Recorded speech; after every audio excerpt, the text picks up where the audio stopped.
Entramos.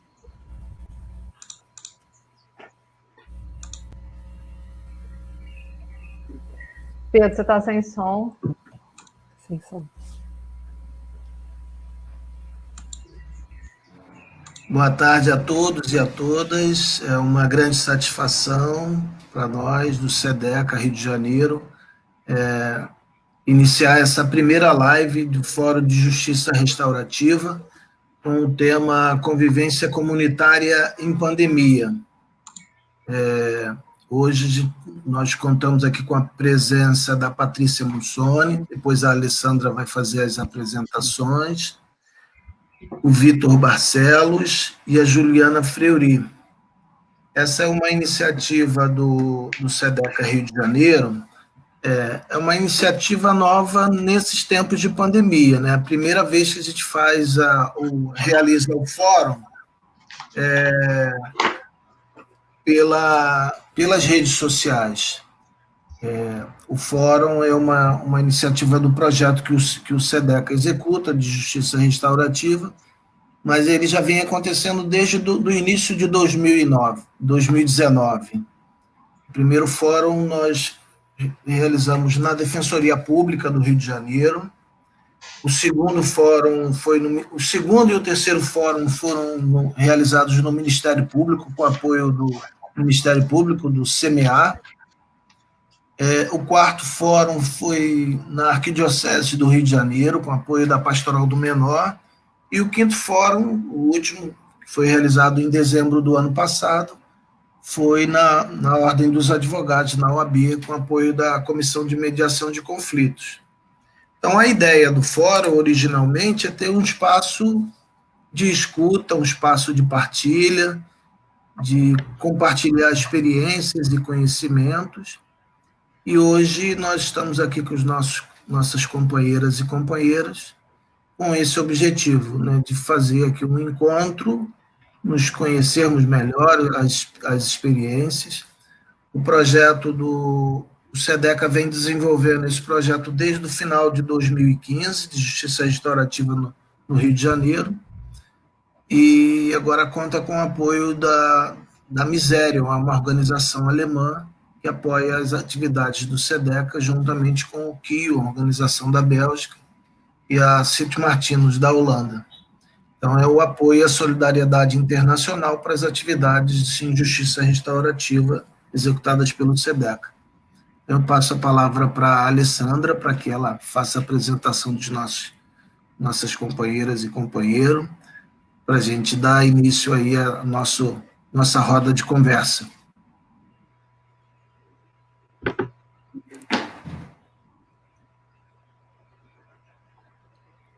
Eu que fiquei sem o microfone agora. Dizer da minha alegria, né, de estar aqui hoje nesse dia, reunindo pessoas tão especiais, né, pessoas que estão privando da nossa convivência e da nossa aprendizagem, né? A gente tem trocado muitas experiências, e quando a gente pensou em pessoas que pudessem contribuir, colaborar com a sua experiência de vida, né, as suas práticas para o tema que a gente está trazendo, porque falar de justiça restaurativa, para nós que gostamos, é num lugar muito bom, né? Mas a gente colher essas experiências que a gente sempre conheceu, sempre achou positivas, produtivas, de um lugar que não tem o hábito de trabalhar tecnicamente com isso, é muito interessante. Então, tem sido uma troca importante trazer para esse lugar do fórum, para esse espaço que o fórum representa, o Fórum de Justiça Restaurativa do SEDECA, né? Como a gente já exercitou ano passado, trazer experiências práticas, vivências, né? Pessoas que falem de onde elas estão atuando, como estão fazendo. Então, hoje a gente tem aqui nessa plenária rica, né? A gente tem a Juliana Fleury, que é presidente, CEO voluntária, né? Que está atuando na ASEC Brasil, e também tem um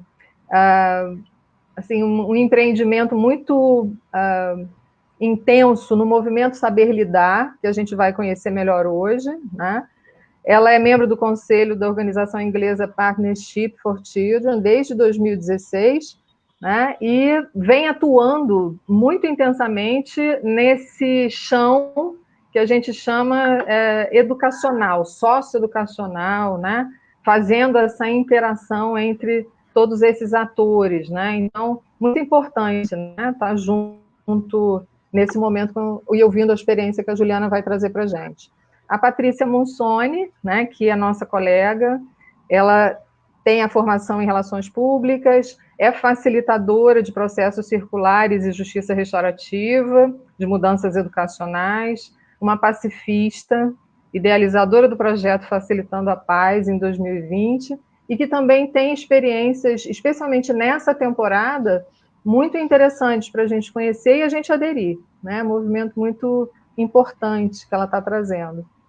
O Vitor Barcelos, que é mestre e doutor em educação pela UFRJ, professor de História da Rede Municipal do Rio de Janeiro, atualmente exercendo função de coordenador pedagógico da Escola Municipal Professora Lavínia, na 11ª CRE, e treinel, é assim que chama?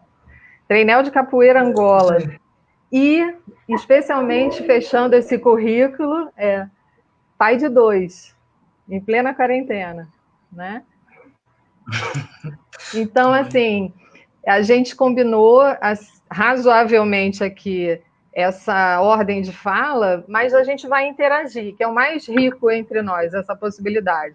Mas a gente inicia desse lugar hoje aqui de transmitir para vocês essas visões, né, de mundo através aí da participação da Patrícia. Então, a gente convida a Paty. Se vocês quiserem ter um momento rápido de fala só para saudar o povo, eu acho que fica também interessante, para não ficar tão silencioso, né? Juliana, Patrícia e Vitor quiserem falar um pouquinho. Boa tarde, eu agradeço o convite aí de estar aqui nessa mesa, né, nessa roda de conversa aqui tão rica, e espero que as trocas sejam interessantes. Então, tô animado.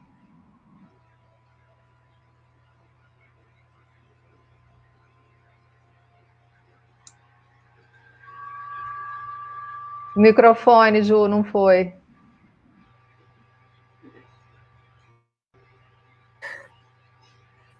Pronto, foi. Tico e teco, muitas vezes não funciona. É um prazer estar aqui com vocês nessa tarde, interagindo, né, nessa temática tão importante. Eu acho que tem tido uma profusão de lives, mas em cada uma delas eu acho que cada um de vocês possa estar, né, adquirindo, né, algum tipo de reflexão, e a gente espera poder hoje contribuir, né, que vocês saírem aquecidinhos aqui também com algo que a gente possa trazer e contribuir para vocês, tá? Então, boa tarde, estou muito feliz e honrada com esse convite. Para mim é uma alegria estar aqui com o SEDECA, né, nessa casa onde eu tive muitas oportunidades de desenvolvimento das minhas práticas, onde também eu tive uma formação ligada à mediação e justiça restaurativa, né, porque minha formação inicial nessa área era ligada aos processos circulares, mas não à mediação, então eu pude ampliar o meu olhar, né, nessa casa.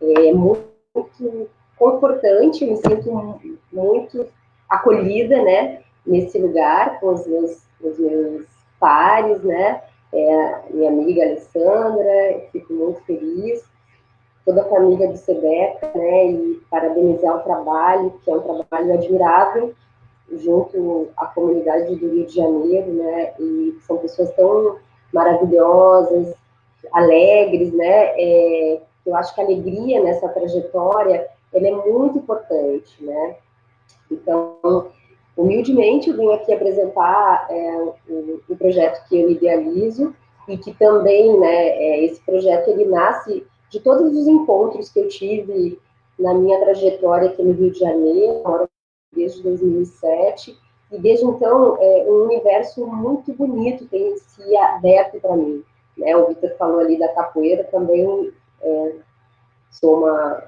aspirante capoeirista, né? Capoeira de Angola e capoeira regional. Então, fico muito feliz, né, de ter um companheiro também da capoeira aqui junto, muito bom. Agradecer também a companhia das pessoas que estão no Facebook, os amigos queridos, né, que eu mandei os convites e tão carinhosamente, né, responderam, dando apoio, né, e amigos e amigas que também fazem parte do projeto, né, Facilita a Paz em 2020, ele nasceu de um desejo, né, meu, nessa trajetória, de compartilhar com as pessoas que não fossem diretamente ligadas à atuação da justiça restaurativa, né, as pessoas da comunidade, as ferramentas da cultura da paz, dos processos circulares e de qualquer coisa que pudesse agregar uma caminhada mais pacífica para todos nós, né, uma possibilidade de transformação da nossa sociedade, mas sempre ligada nessa construção da paz, que não necessariamente é algo que passivo, né? A paz, ela é muito, muito pelo contrário, né? Ela exige muito trabalho, dedicação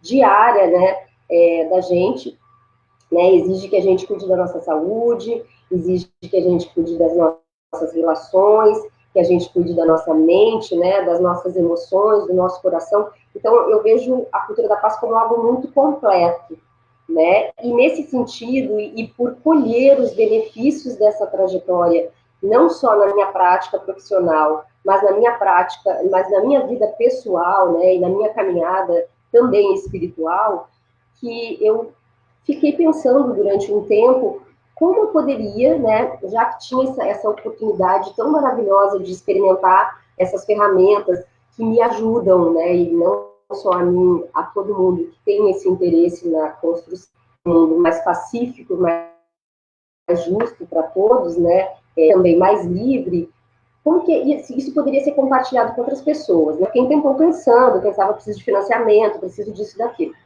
E até que eu decidi que eu ia colocar na roda, né? Aí passei por vários processos, né? Porque eu sou um pouco tímida, não parece, mas eu sou tímida, então fiquei muito dentro da caverna, né, e tal. E aí resolvi usar uma tática, né, que foi de fazer uma agenda, publicar essa agenda e me vi obrigada a cumprir a agenda, né? Foi quando eu fiz essa agenda de uma vez por mês, encontrar pessoas no Aterro do Flamengo, inicialmente, depois expandir para outros parques da cidade, né?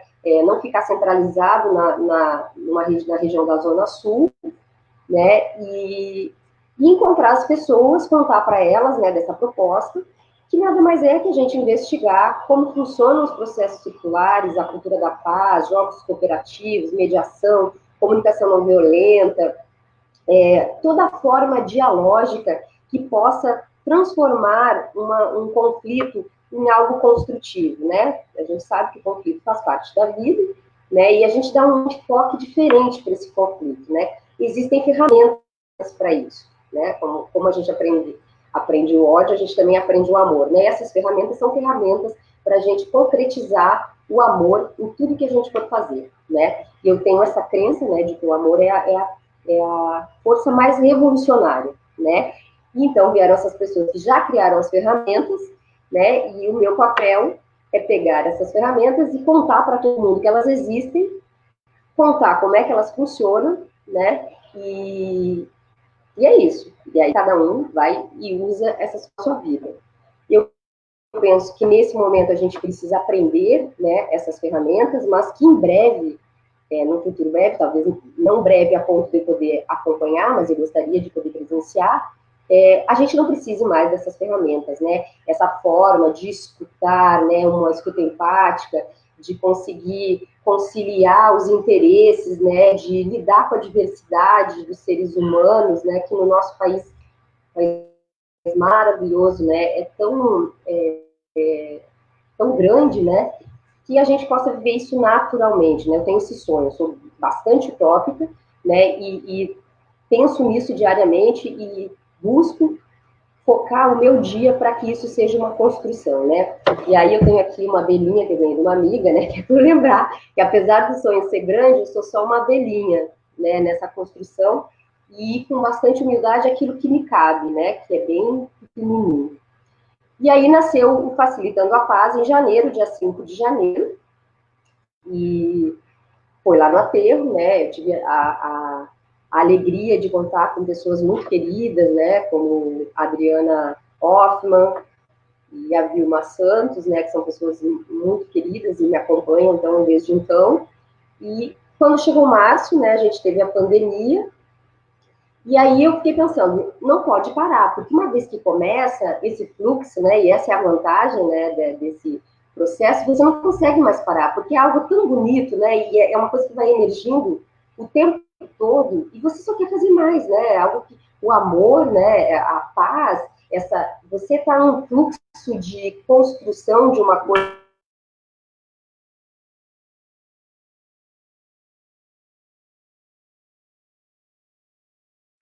né, todo mundo fala, mas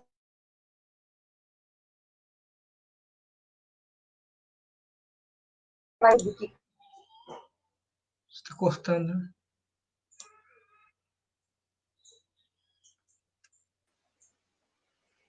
né? A gente hoje está com o tempo E aí eu fui ver o que todo mundo estava que fazendo. tá, assim, não está muito favorável aqui no Rio, Paty. Aí cortou um pouquinho a tua fala, se você puder reproduzir um pouquinho.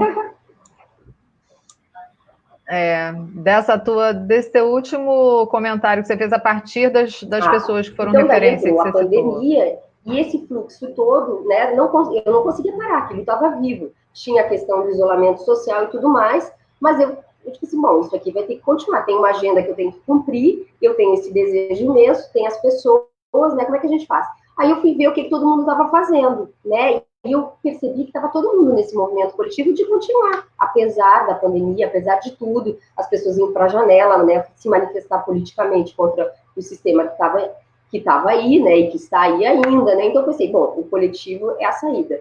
E aí apareceu a história das lives, né, que é uma coisa que naquela época, agora falando, parece que é muito tempo atrás, né, eu achava muito difícil aparecer numa tela, falar, não ia ter ninguém, eu não ia saber divulgar, ia ter vergonha, milhões de coisas, né, mas aí eu pensei, então vou pegar uma ferramenta e vou investir nessa ferramenta. E aí eu fiz o primeiro facilitando pelo Zoom com as pessoas que estavam, né? Convidei outras pessoas, eu divulgo mensalmente, ele é aberto, né? Só que ele é feito pelo Zoom e ele tem um número limitado de vagas, porque a gente estuda processo circular e o processo circular presencial, ele comporta no máximo 25 pessoas.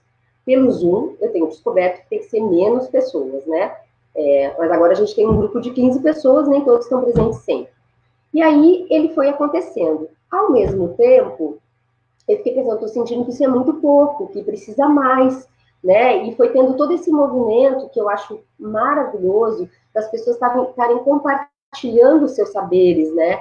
Durante a pandemia, e naquele momento era um momento de quarentena, ainda mais do que de afastamento social, né? Porque era no nosso quase lockdown, né? E estava todo mundo querendo ajudar todo mundo, né? E os artistas fazendo shows online, né?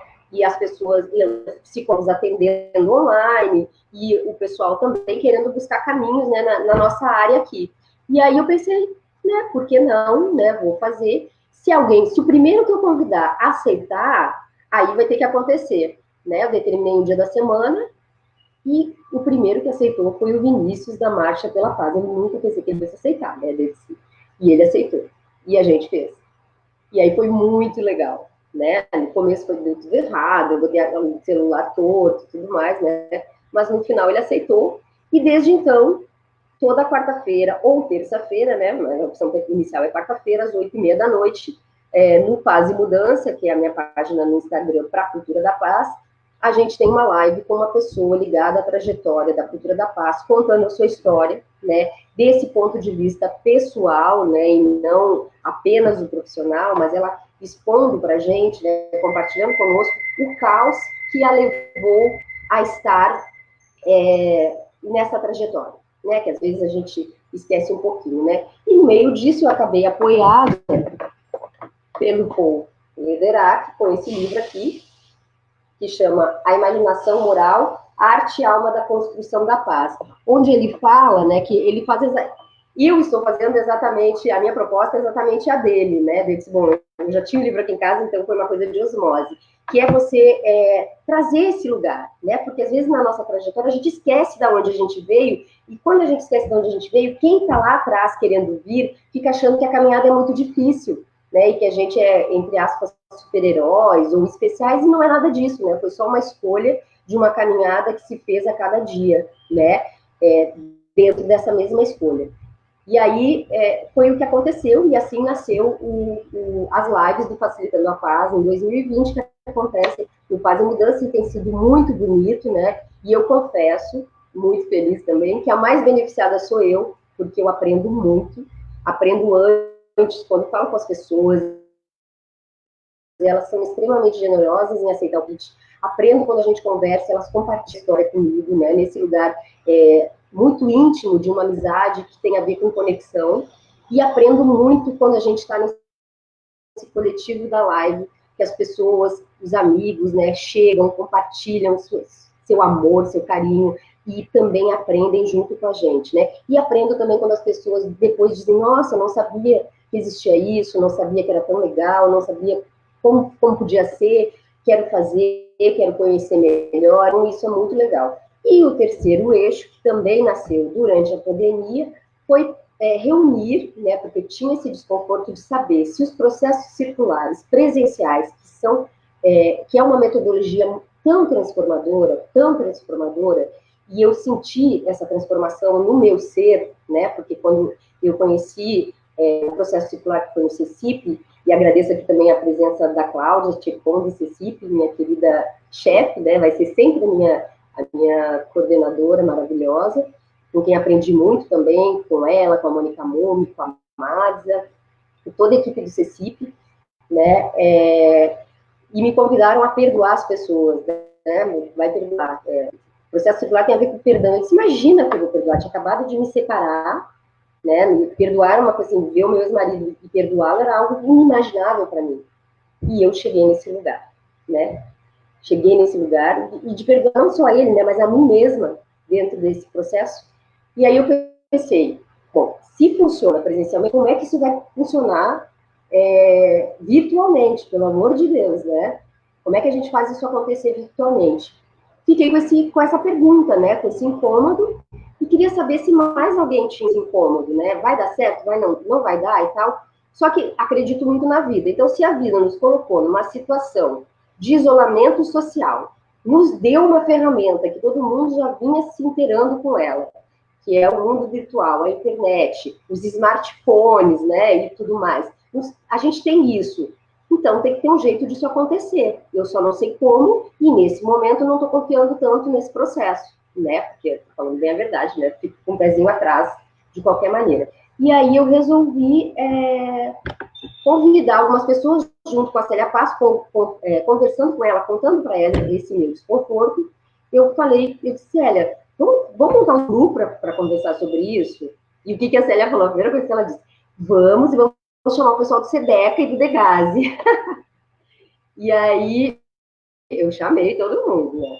Nem todos vieram, mas eu chamei. E então a gente tem também, uma vez por mês, foi acontecendo pessoas. Eu disse, bom, vamos fazer se as pessoas aceitarem, a gente continua, né? E aí a gente tem, até hoje, essa semana aconteceu, se encontrado uma vez por mês para falar de como poderia, se poderia, de que forma isso aconteceria, né? E nessa semana a gente chegou no ponto de falar sobre a questão da vítima, que é uma coisa que a Justiça Restaurativa leva em consideração, né?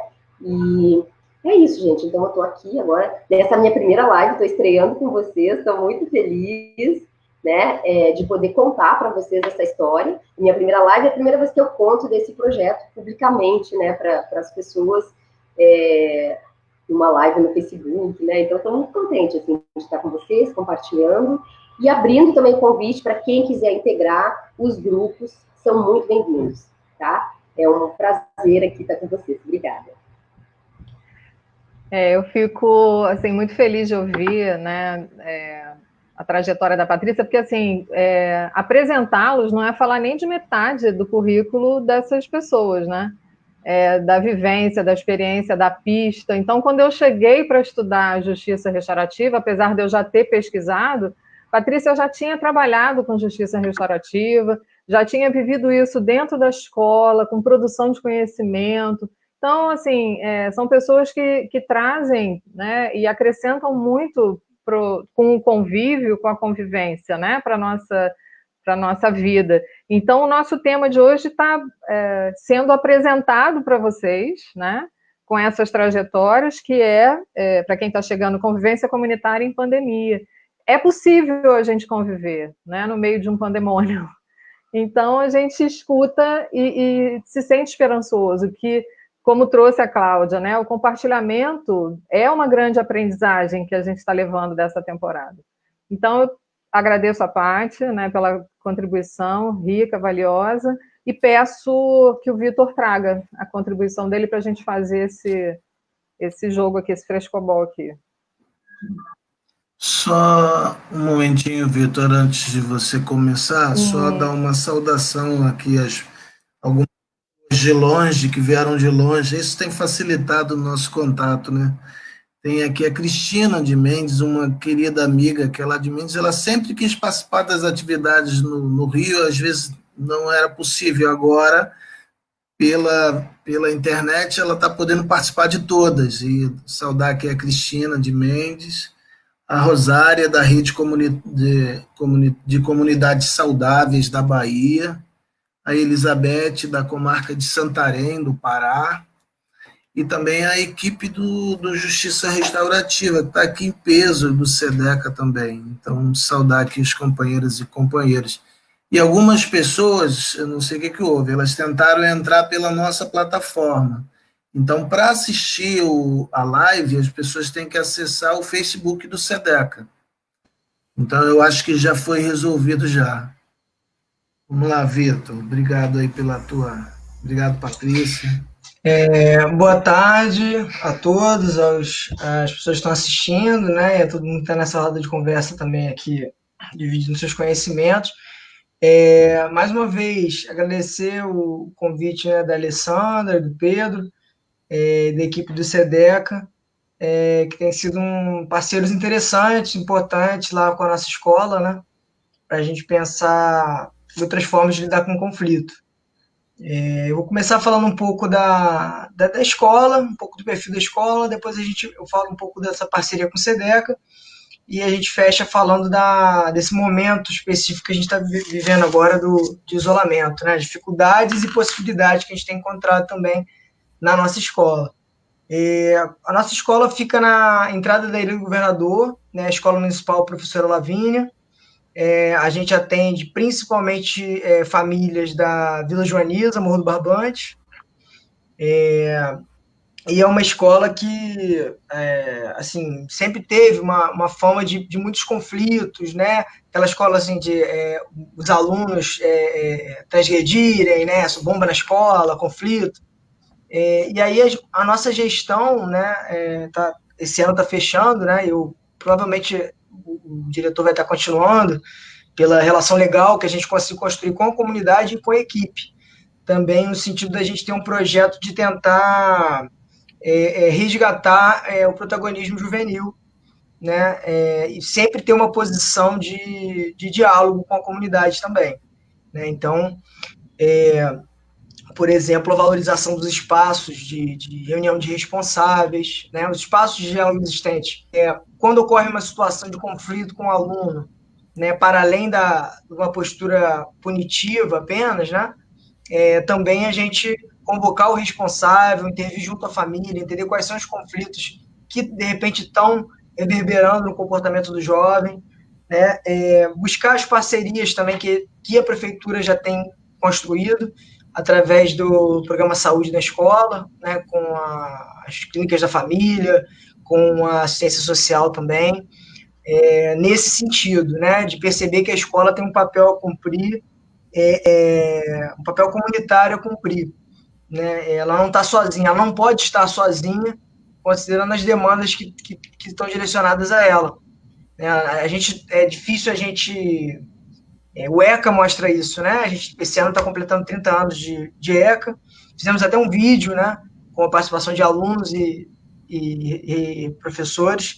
E a gente chega realmente um dos ganhos que a gente traz, né, que o ECA traz, que a gente percebe, que eu consigo ver isso na prática, é essa necessidade de um olhar integral, holístico, né, integral à criança, né? Então, para pensar melhora no desempenho escolar, você tem que pensar também a vivência familiar, né? As oportunidades de desenvolvimento até corporal, né? Psicomotor, né? Espaços de convivência através da cultura que ele tenha, né? Processos identitários a qual ele tem acesso, tudo isso, né? Ajuda a construir um desenvolvimento escolar, né?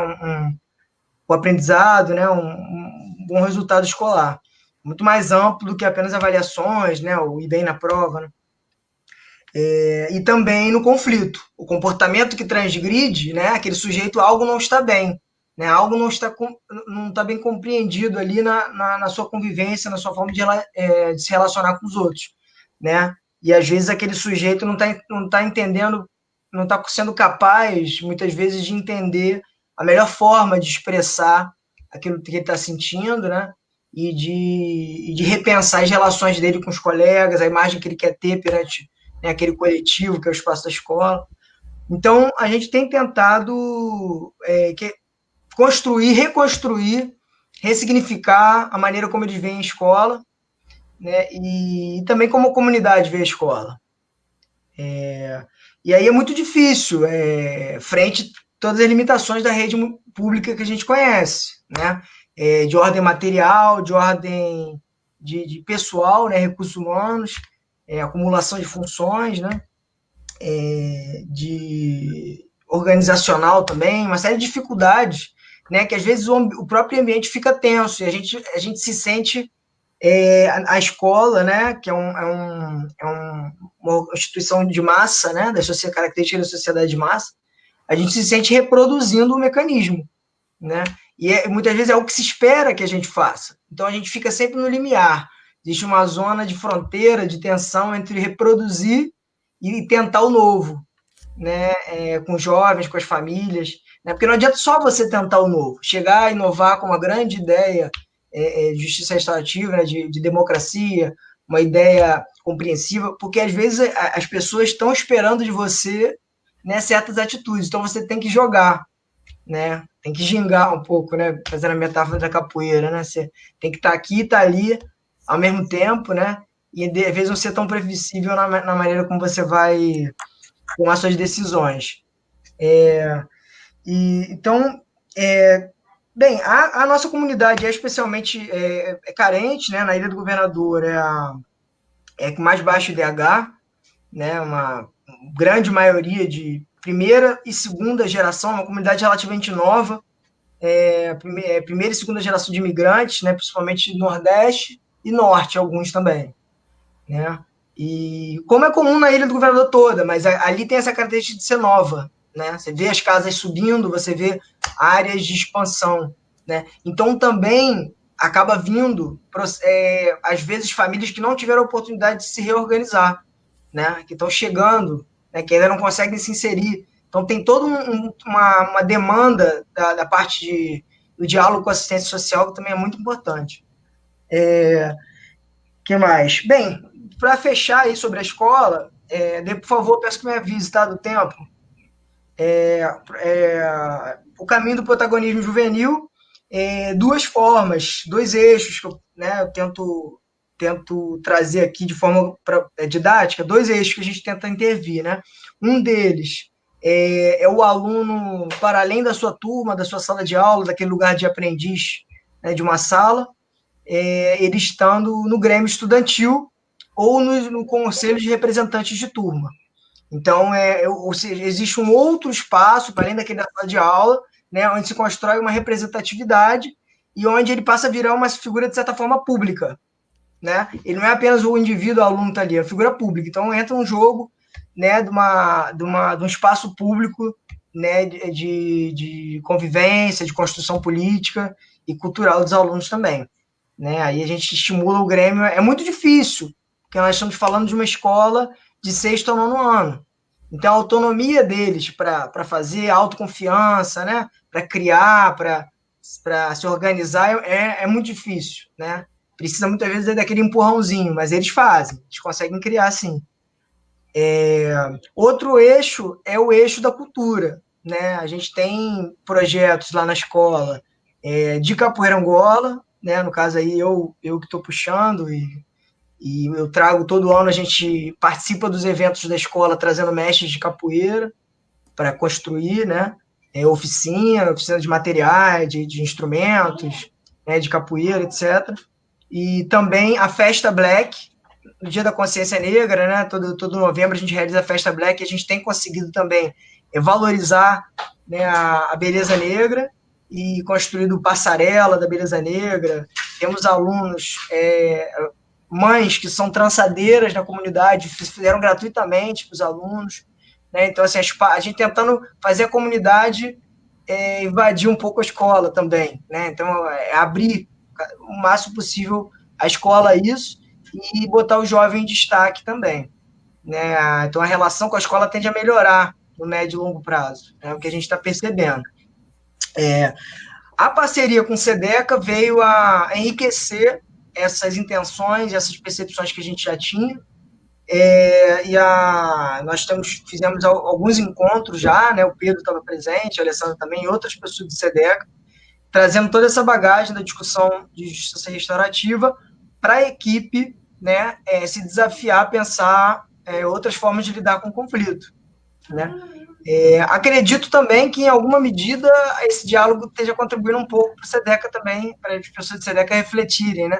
O desafio de adaptar essas reflexões a um contexto específico que é o da escola, né? Que é uma instituição de massa, que é uma máquina, né? A escola ela é uma instituição tem uma organização já muito definida, né? E ela é uma instância burocrática do Estado. Então, existem muitos desafios, né, de ordem pedagógica, organizacional, para a escola incorporar realmente a proposta de justiça restaurativa. Mas a gente já tem feito esse esforço nas nossas reuniões, e a equipe de direção também tem tentar pensar a partir desse outro norte, né, uma concepção não punitiva aí da justiça dentro da instituição. E aí, pensando... Um momentinho só, com licença. Poxa... Pai de 2. Vamos lá. Desculpa, gente. Então, através do projeto político-pedagógico da escola, a gente já incorporou algumas discussões de justiça restaurativa ali, né, como parte dos objetivos, do entendimento da forma de lidar com o conflito dentro da escola. E agora, né, isso foi um toque da Alessandra, né, ela falou, o PPP e tal, mas e o regimento escolar? Vocês já começaram a falar? Né, ela já deu esse toque, né, de que muitas vezes... Por quê? Porque o regimento escolar é onde está normatizado, né, a maneira como a gente vai lidar com o conflito. O aluno jogou bolinha de papel, quebrou a cadeira na sala de aula, agrediu o colega. Aí como você vai lidar com o conflito? Aí tem o regimento escolar, é uma resolução da Secretaria Municipal de Educação, é bem genérica, né? Na verdade, ali dentro existe margem para a gente trabalhar, pensar um regimento da nossa escola, né? Para além de reproduzir a resolução, a gente pode pensar um regimento com a identidade, com a cara da escola, considerando a justiça restaurativa, né? Então, esse é um pouco o desafio que dá para a gente ir pensando nesse tempo de pandemia, mas que acredito que vai acelerar mais quando a gente conseguir retornar, né? É isso. Então, a gente quer convivência comunitária nesse momento. Principalmente, a nossa escola, a gente fez a opção de não usar o aplicativo, né, que a boa parte das escolas está usando, que é o Microsoft Teams. Né? Foi uma parceria que a SME fez com a Microsoft. E aí todo aluno tem direito a ter um e-mail, uma coisa até legal, né? O aluno tem direito a ter e-mail, ali ele baixando o aplicativo, ele tem forma de acessar a aula, recursos didáticos que os professores elaboram, tem chat. Porém, diante da carência da comunidade, né? Olhando a realidade da nossa escola, da nossa comunidade escolar, as dificuldades do acesso à internet, né? A gente chegou à conclusão de que era melhor usar o tradicional e mais popular, que é o WhatsApp. Né? A gente usa o Facebook para postagens mais gerais, né?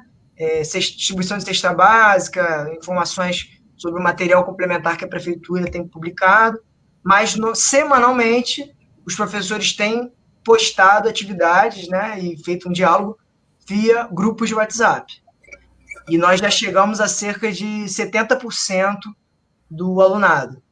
Cerca de 70% dos alunos já estão inseridos em grupos de WhatsApp de suas turmas e séries, né? E uma parte dos professores está nesses grupos. Aqueles que não estão enviam por um banco de dados, né? Um drive que a gente tem em comum, mas existe esse espaço de troca aí, né? Que ainda tem muita dificuldade de resposta dos alunos, né? Quando a gente tenta fazer um projeto um pouco mais ousado, a gente vê esbarrando nessa dificuldade, né? Às vezes, uma simples reunião no Google Meet, o aluno, você vê que no fundo o aluno está numa sala que tem um monte de outras pessoas, está escuro, não tem silêncio, né? Onde está a internet não tem um espaço da privacidade, então existe a barreira da realidade socioeconômica, né? Familiar desses alunos, a barreira do acesso à tecnologia, à internet, do acesso ao próprio celular, que às vezes é compartilhado, né? É a avó que empresta para 2, 3 netos, ou a mãe que...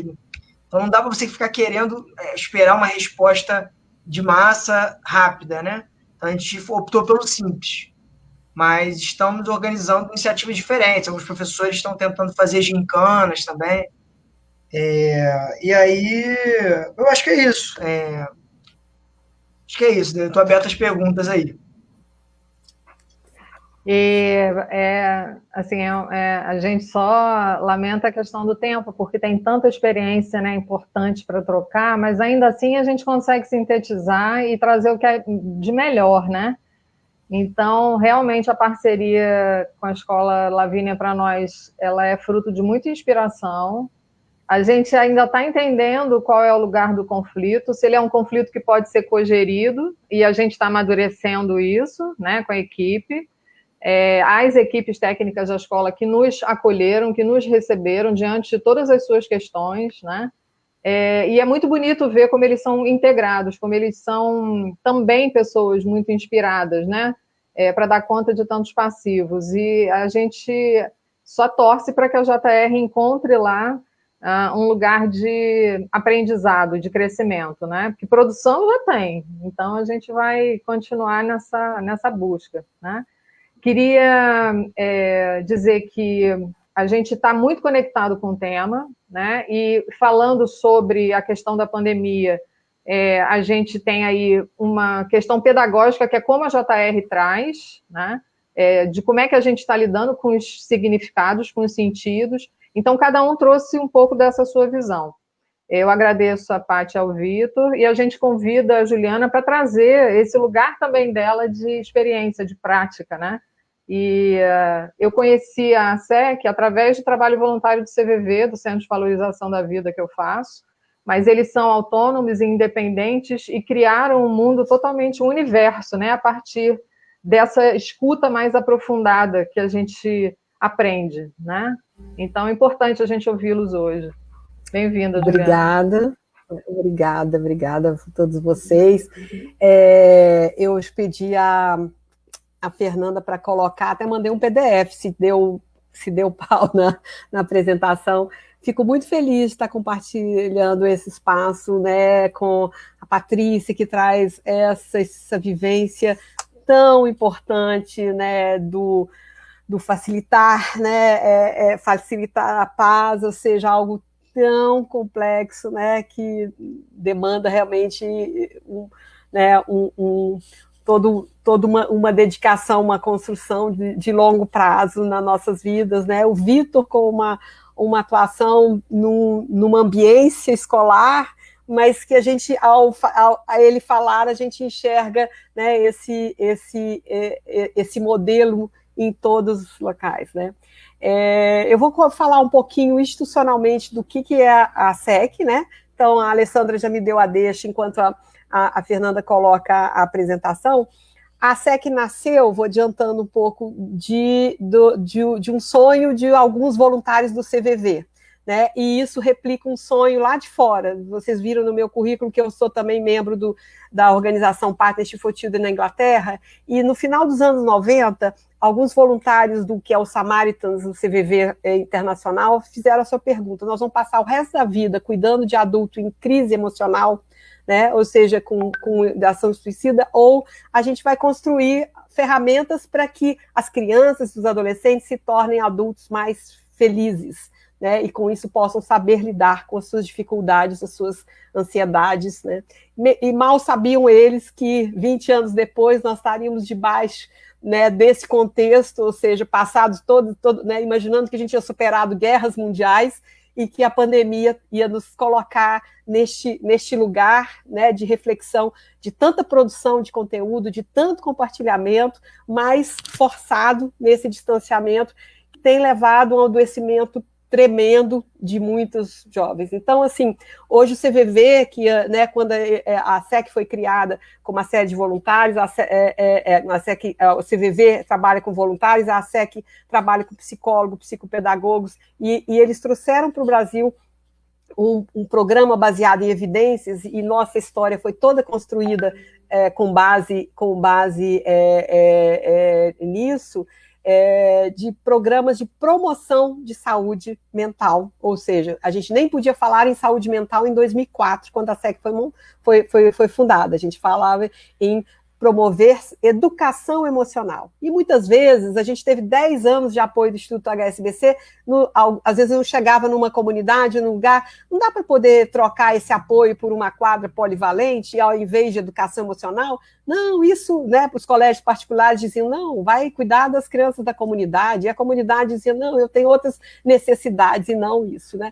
Então, a gente se depara com um processo, né, de dificuldade de quebrar esse estigma do que é o sofrimento, né, emocional, né, que hoje a gente está vivendo debaixo desse contexto do adoecimento, do sofrimento.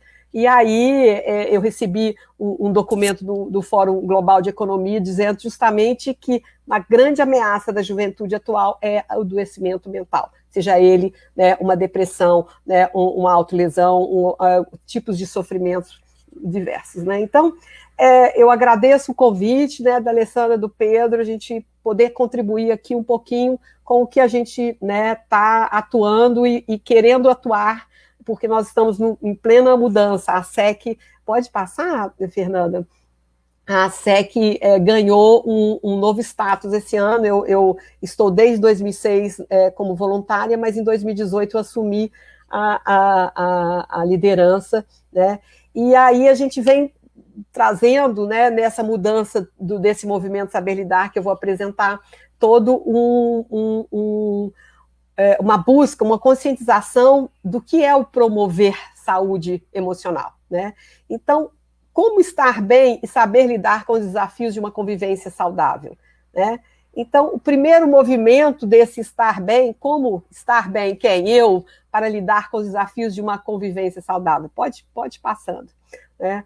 Então, a gente trabalha desde 2004 com esse programa, né, que é validado pela OMS, né, como melhores práticas, que é o Amigos do Zip, e as crianças aprendem, né, na faixa etária dos 6, 7 anos, de que se elas não identificarem o que estão sentindo, elas não conseguem comunicar eficazmente, e aí elas podem perder uma amizade, ou por coisa, né, simples, por não comunicar eficazmente, e de alguma forma, como gerenciar conflitos na faixa etária, né, de 6, 7 anos, né? Então, como crescer sabendo que existem momentos em que eu tenho que olhar para mim, para eu entender o outro, que somos diferentes. Então, com isso, as crianças, né, esse aprendizado, o nosso portfólio vai das crianças do primeiro ciclo do ensino fundamental, depois passa pelo passaporte habilidades para a vida no segundo segmento, e a gente cresceu criando um portfólio de como lidar com as dificuldades, construindo ferramentas para que o conflito seja minimizado. Ele vai existir, não existe vida sem conflito, mas como podemos torná-lo o mais possível de diálogo e de gestão dele mesmo, e de mediação dele. Então, o movimento, né, nasceu agora em 2020, a gente lançou, depois convido vocês a irem no canal nosso do YouTube, tem uma palestra super bacana de uma professora que eu trouxe, que ela tem uma cátedra da Organização Mundial de Saúde, da OMS, em promoção de saúde mental, e tem livros publicados, e é bem bacana, a gente conseguiu colocar a legenda, então está em português, né? Pode passar, Fernanda. Então, a gente já, desde 2004, a gente, né, antes e pós-pandemia, a gente vive um contexto, né, que é absolutamente avassalador. Em termos de Brasil, a gente está, né, campeão em estatísticas, né, de depressão, de ansiedade, né, esse crescimento enorme na faixa etária dos 15 aos 20, 29 anos, né? Então, assim, a detecção em 2018 ainda, da nova escola, de que 70% dos educadores tinham algum tipo de adoecimento emocional, né? E agora, diante da pandemia, né, os impactos ainda que a gente nem previu, mas a Fiocruz já aponta que 1/3 a metade da população, né, que vivenciam uma epidemia podem vir a desenvolver algum tipo de manifestação. Pode ir adiante, Fernanda. Então, quais são os desafios que a gente precisa reverter?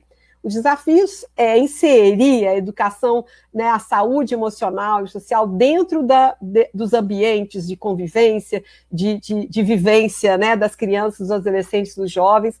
E esses desafios, a gente passou 16 anos praticamente trabalhando no mundo escolar.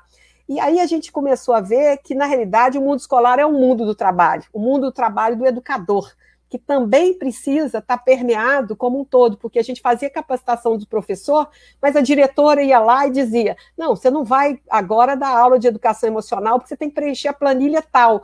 Aí eu já vi, né, diretor tirar educador de sala de aula, de formação né, das nossas metodologias, e dizer, não, ele não vai aparecer. Eu falei, mas se ele for embora, ele vai prejudicar as crianças do ano inteiro. Não quero saber, ele precisa preencher a planilha. Então, assim, são desafios que a gente precisa reverter no mundo do trabalho, que insere a escola também, porque o adoecimento profissional, seja no ambiente escolar ou outros das corporações hoje, né, a gente entendeu que atrás de todo adulto tem uma criança, um adolescente, né, que necessita de um acolhimento. Então, e aí a crescente exclusão, né, dos jovens do mundo do trabalho, que é essa evasão escolar, a impossibilidade de poder alcançar, pode continuar, Fernanda, alcançar novos espaços, né, de autossustentabilidade. Então, a OMS coloca, então, essas frentes de atuação, né, a promoção, a prevenção, né, o tratamento, e nosso lema é promover para prevenir, ou seja, por mais que isso seja uma cultura de países, né, tidos como países desenvolvidos, a promoção da saúde com o olhar de prevenir, né, ela é possível, né, é possível a um custo muito, né, inferior do que o prevenir ou o tratamento em si, né, pode passar. Então, a gente está, né, atuando alinhado com todos esses ODS, porque a gente entende que ao estar atuando na saúde e na educação, a gente está impactando a questão da pobreza, ou seja, a gente está dando autonomia. Quando nós começamos no Brasil nossa atuação, né, mais iniciando em São Paulo, na época, a gente estava, pode passar, Fernanda, a gente estava no cinturão de toda a comunidade na época de Heliópolis. E aí a gente via como as crianças que participavam dos programas, as avaliações, né, os nossos programas são todos baseados em evidências, as avaliações demonstravam que, a despeito de um contexto absolutamente de vulnerabilidade, a criança entendia que ela não precisava ser espelho, que ela poderia ter a vida própria, né? Então, acho que isso é algo que sempre nos moveu. E aí o movimento, ele traz essa essência, nossa essência, que é como trabalhar, né, para que a gente possa superar esses desafios, né, que dia a dia a gente acorda, cada dia com e com dificuldades que a gente tem que lidar com os conflitos e com todas as questões que estão cada vez mais complexas no nosso dia a dia, né, nesse mundo VUCA, né, de volátil, incerto, complexo e ambíguo. a nossa mandala, ela traz essa essência de todos os programas e das nossas ações, que é esse saber lidar com dificuldades, começa em mim, né, comigo mesmo, lidar consigo mesmo, para eu lidar com os outros e lidar com os desafios. E hoje, dentro de um mundo, né, do trabalho, do escolar e da sociedade. Então, a gente está buscando, a gente sempre teve ações e soluções para, né, promoção de saúde. Hoje a gente está buscando construir conteúdos e melhores práticas. Pode passar também. Para que a gente possa efetivamente, né, informar, formar e transformar. Pode passar. E prover a cada um o que busca no contexto, né, da saúde mental e saúde emocional. Então, a gente está atuando em 3 frentes, mas hoje, se a gente olhar, todas essas 3 frentes estão debaixo do mesmo teto, né? Então, o mundo do escolar, o mundo do trabalho e da sociedade, nós estamos todos debaixo do mesmo teto. Está aí o Vitor, né, pai de 2, né, sendo ele professor no mundo escolar, atuando lá como um professor educador, mas ao mesmo tempo ele tem relações parenterais ali como debaixo do mesmo teto, e o mundo do trabalho dele está dentro de casa. Então, às vezes, ele tem que ser pai educador das crianças, e esses desafios, pode passar, que a gente entende que hoje a gente está, né, nessa transversalidade, nessa busca de como, né, integrar os nossos mundos, porque os nossos mundos não estão separados, eles estão absolutamente entrelaçados, né? Então, o como promover saúde mental, emocional e bem-estar, a nossa abordagem sempre foi de construção de autonomia, né? Se você pega um jovem, né, e aí desenvolve, né, ou uma criança que desenvolve desde cedo habilidades socioemocionais, né, no qual ela aprende a lidar de forma positiva com as suas dificuldades, ela vai, eu busco uma solução que passa por filtros, né, que não me prejudique, não prejudique os outros, é a tomada de decisão responsável, né, e buscando nos afastarmos cada vez mais de uma dependência, né, seja ela, muitas vezes a medicação é necessária, mas a gente está ali buscando evitar com que essa dependência se cronifique para o resto da vida, né? Pode passar. Então, a gente, desde em todas as nossas ações, né, essa construção dessa autonomia, que às vezes está afetada porque eu não tenho condição, pode passar, Fernanda, para no ir adiante, né, porque eu estou mal emocionalmente, né? Então, o que a gente entende, né, o que é esse estar bem, como eu comecei lá, né, vencer os desafios e potencializar uma convivência, né, saudável. Aí eu coloquei aqui convivência, né, fazendo um pouco essa brincadeira de que hoje o nosso aprendizado e o aprendizado dos jovens, cada vez mais, ela é vivencial, né? Esse meu aprendizado de que, claro, que eu pego um livro, eu leio um livro, ele me impacta, mas se eu não vivencio, isso efetivamente não permeia a mim mesmo. Então, o que a gente hoje entende disso, né? Nosso aprendizado foi de que, durante anos, a gente fez formação de educadores, e qual o olhar dessa formação?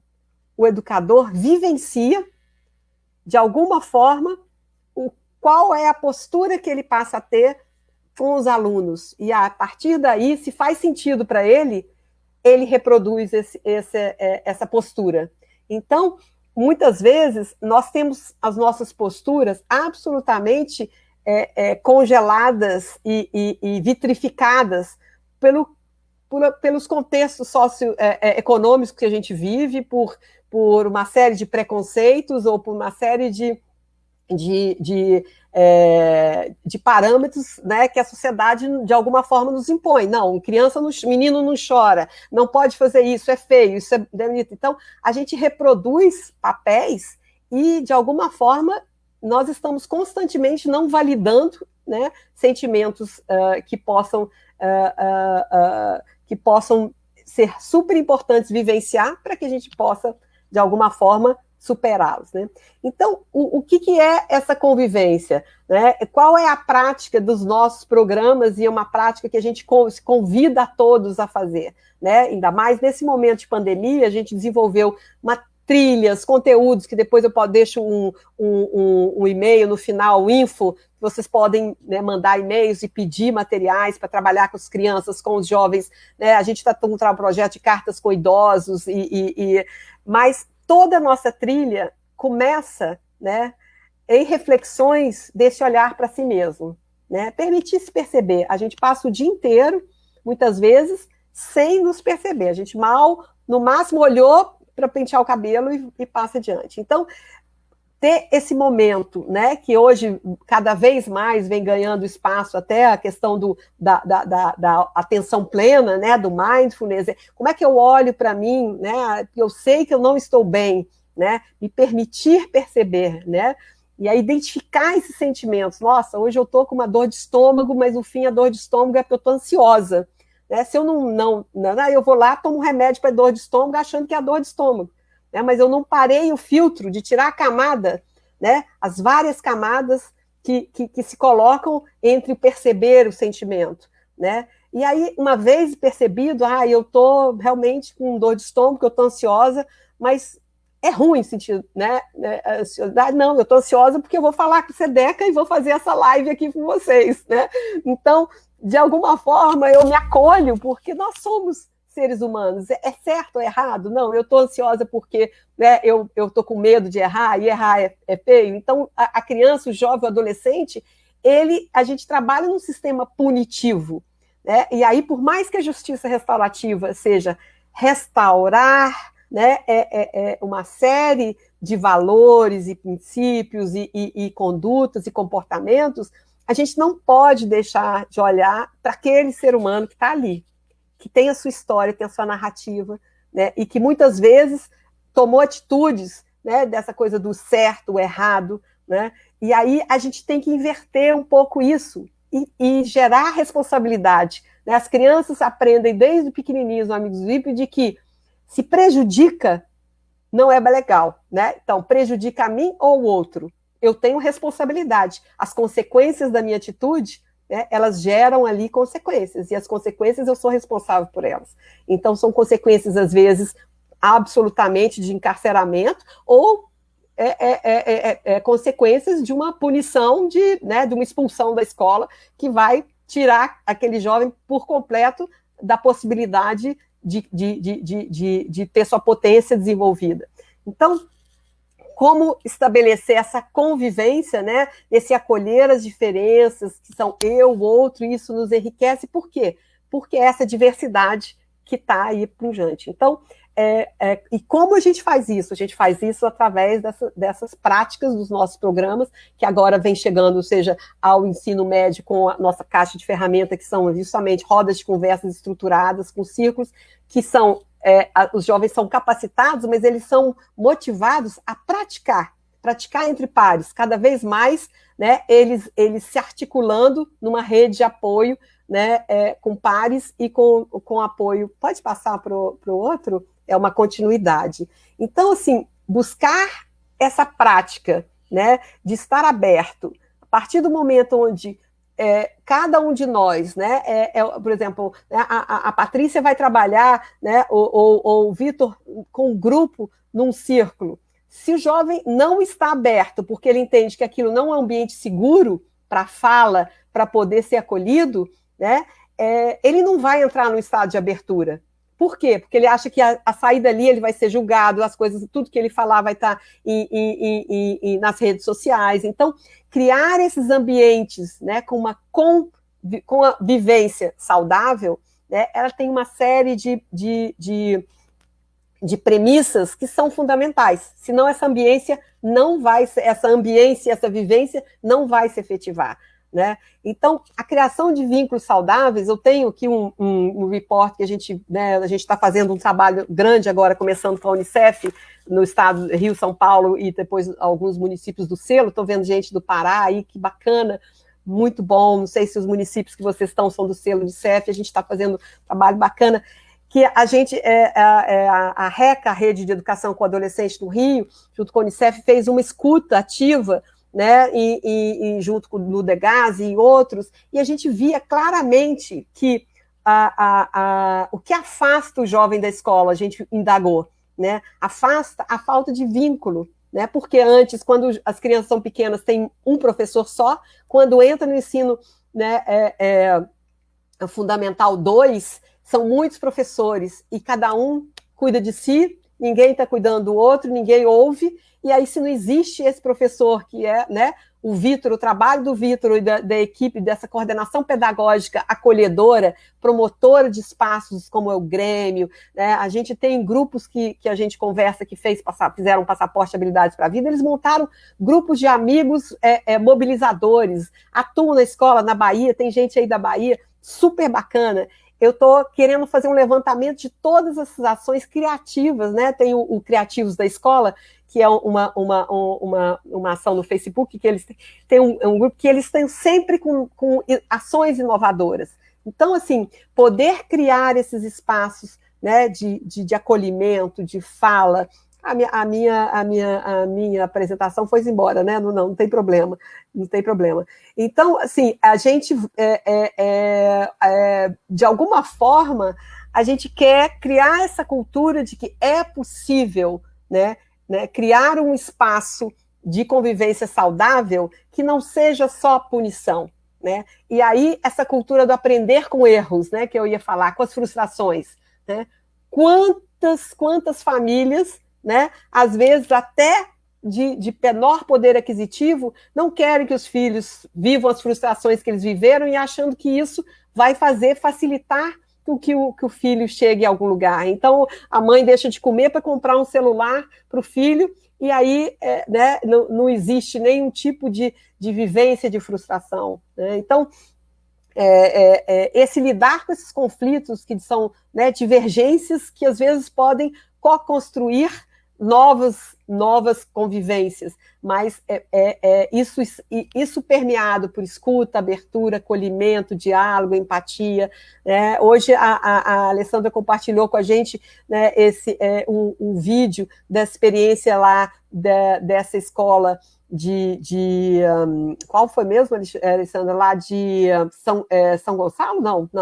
Não, foi São Paulo. Acho que São Paulo, né? São Paulo, do Guarujá. Isso. Que fantástico, né? Você ter, né, reverter um processo, né, às vezes de espaço onde só tem condutas, né, desviantes, onde o livro de ocorrência da escola está completamente lotado, né, e a escola vira uma prisão, porque ela tem que ter grade, ela tem que ter disciplina, e você passar a ter espaços onde você faça combinados, né? Eu estava vendo o que o Vitor estava falando e achei super interessante, Vitor, que de repente esse Grêmio, numa volta, né, a gente já viu isso antes, o protagonismo juvenil liderado por atores, né, jovens do Grêmio, e eles trabalhando os combinados de um regimento escolar.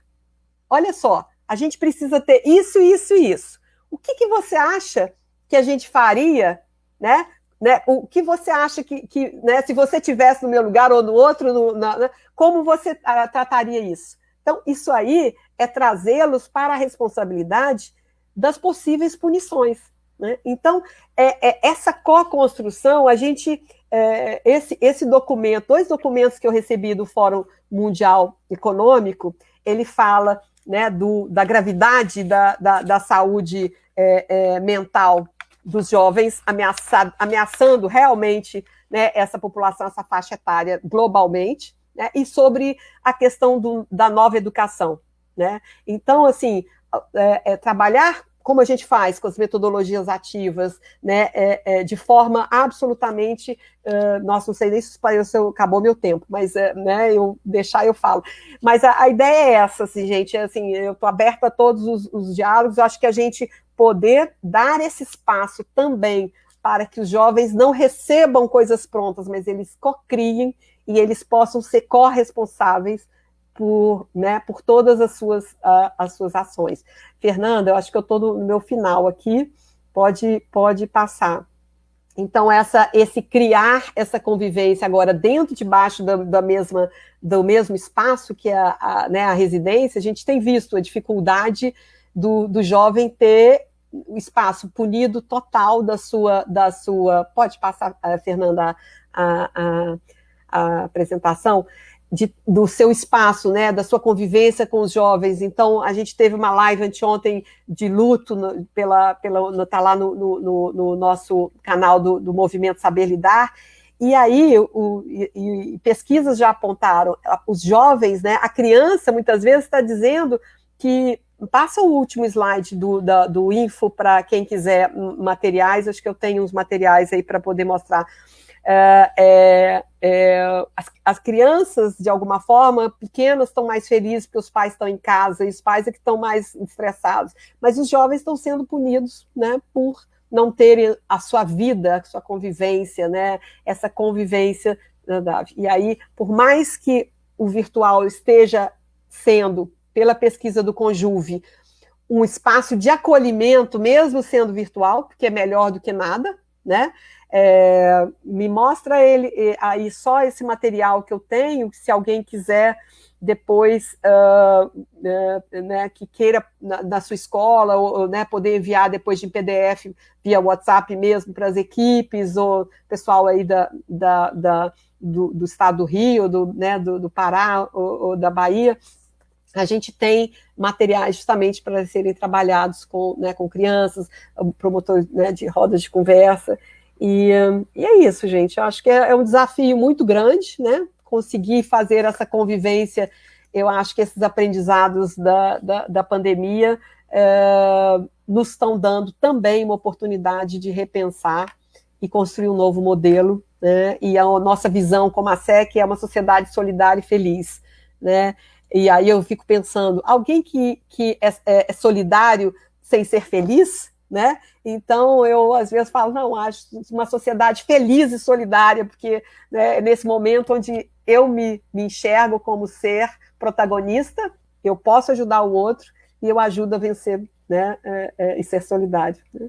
Então, muito obrigada a todos e eu estou aqui aberta para perguntas. É um bando de utópicos, né? Um bando de sonhadores, mas que está batalhando cada um na sua pista, aí, né? No seu espaço, trazer inovações, pioneirismo, ousadia, né? É tão bonito ouvir, né? Tanta história, né? E trajetória, recursos, né? Energia que a gente está gerando, né? Tão importante isso. A gente tem aqui perguntas muito potentes, porque o grupo é muito potente, né? São pessoas muito conectadas, e você trouxe muita também sinergia com a justiça restaurativa, especialmente quando você fala dessa corresponsabilidade, né? A gente cuida muito disso no processo restaurativo, né? Dos valores também, em especial, mas a gente tem aqui a primeira questão que veio, e eu já vou socializar, né, para a gente tentar otimizar esse tempo, trazendo uma questão da Rosane Voltolini, eu acho, né? Gostaria que Juliana falasse sobre a importância de desenvolver habilidades socioemocionais para crianças e adolescentes, sobre os impactos disso. De certa forma, você trouxe a importância disso, né? Eu tive essa visão, né, na tua apresentação, mas talvez, se você puder falar um pouquinho mais sobre os impactos, né, do trabalho com as habilidades socioemocionais. Isso. Na realidade, na apresentação até tinha todos os nossos programas, né? O Amigos do Zip, o Amigos do Maçã, o Passaporte, agora a Caixa de Ferramenta, e todas elas estão, né, gradativamente nas suas faixas etárias, criando esses espaços, né, de convivência, de forma, todas as nossas metodologias são chamadas de safe, né, seguras, que são sequenciadas, ativas, focadas e explícitas. Então, essa construção, né, ela permite que né, cada criança, ou adolescente ou jovem possa justamente, né, olhar para si, identificar os sentimentos, poder construir uma comunicação empática, né? Todos os nossos programas têm na sua essência o CNV, né? A comunicação não violenta, né? A questão de relacionamentos saudáveis, então a questão das ameaças do bullying, cyberbullying, né? Os jovens, né, são convidados a olhar, né, o que ameaça perto deles e como eles podem lidar com isso, a questão das mudanças e perdas. Então, essa construção de recursos internos para lidar com as dificuldades.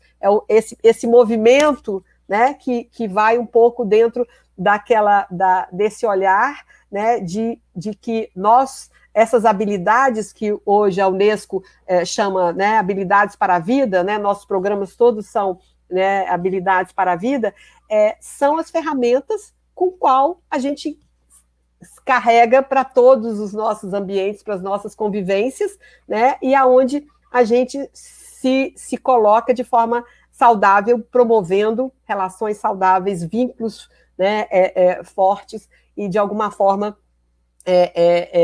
promovendo aí né, esse utópico da sociedade solidária e feliz, né? Então, é exatamente isso. Hoje a BNCC trouxe isso para a nossa agenda, isso em 2004 não existia, e aí todos os nossos programas estão dentro, né, atendendo dos 10 eixos da BNCC, a gente tem uma presença marcante em 6 deles. Essa questão da responsabilidade, né, é algo muito forte, né, essa co-criação, ou seja, isso de alguma forma é o grande, acho que paradigma da gente quebrar, de que eu não vou fazer porque aí o outro é o responsável, né, eu recebo só a ordem e ponto. Então, acho que isso é bem fundamental para os novos tempos que a gente, né, está vivendo. Aí, gostaria de receber, ótimo, com certeza. Deixa aqui seu contato, Rosaria, tá? Para a gente poder, o e-mail, manda aqui para o SEDECA, né? Aqui as meninas depois me mandam, a gente, se você fica em Salvador mesmo, né, ou em algum outro local, tá? Com certeza. Muito obrigada. Muito bom. A gente tem uma questão aqui, eu acho que para vocês formarem uma dupla, Vitor e Patrícia, no sentido de que houve uma conexão aí com a capoeira, né? A Cleise trouxe a questão de que a capoeira tem uma ligação forte, né, aí entre vocês, e a Patrícia com ela também. Se vocês podem falar um pouco, de acordo com a experiência, a vivência de vocês, como é que isso pode ser usado, né? A capoeira pode ser usada como estratégia para a construção de paz no ambiente escolar.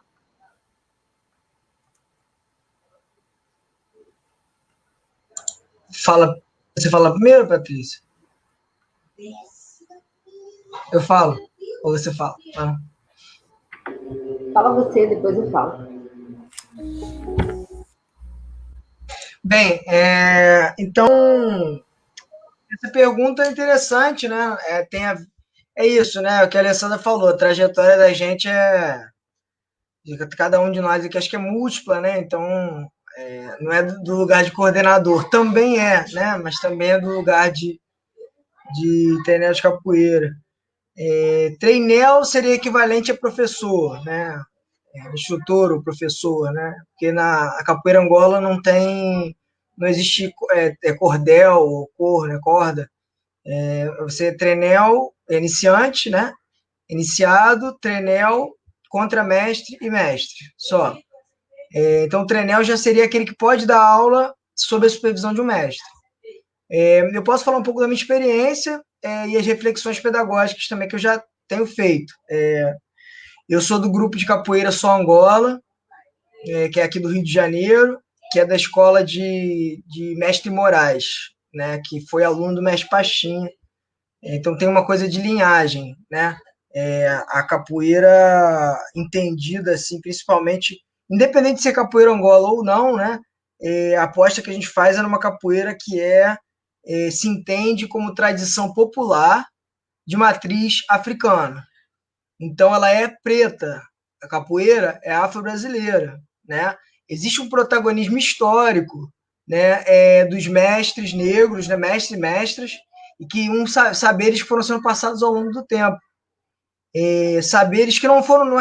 fala-se muito no aprendizado de oitiva antigamente, mas, na verdade, existem registros históricos, né, que mostram que, desde o século XIX, os primeiros registros de capoeira, né, até apreensões policiais, já existia espaço educativo ali. Né? Você pegava o menor, né, o menor praticando, né, em capoeira, ou às vezes adulto, mas geralmente é um grupo. Né? E você tinha espaços, às vezes, de prática em terrenos baldios, lugares afastados.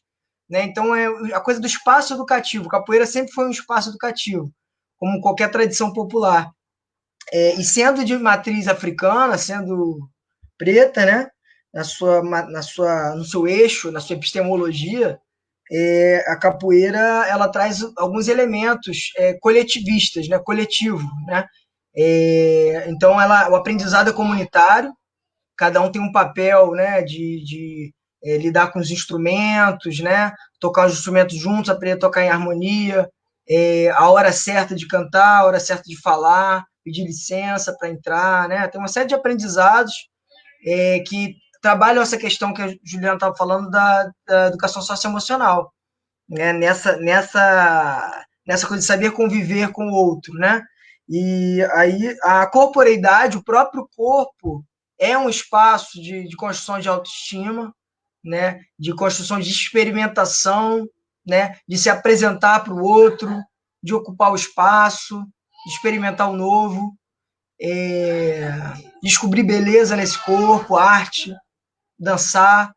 Né? Então, eu acho que nesse sentido, né, a capoeira, fazendo o link com a questão da paz, eu acho que tem um espaço aí para esse extravasamento de demandas de identidade, para a construção de autoestima, e aí eu acho que a tendência de redução do conflito, né? Porque aquele sujeito está tendo a oportunidade de conviver num grupo, de ter uma ligação de ancestralidade com aquele que é seu mestre, com aquele que é seu professor, ele faz parte de uma família, né?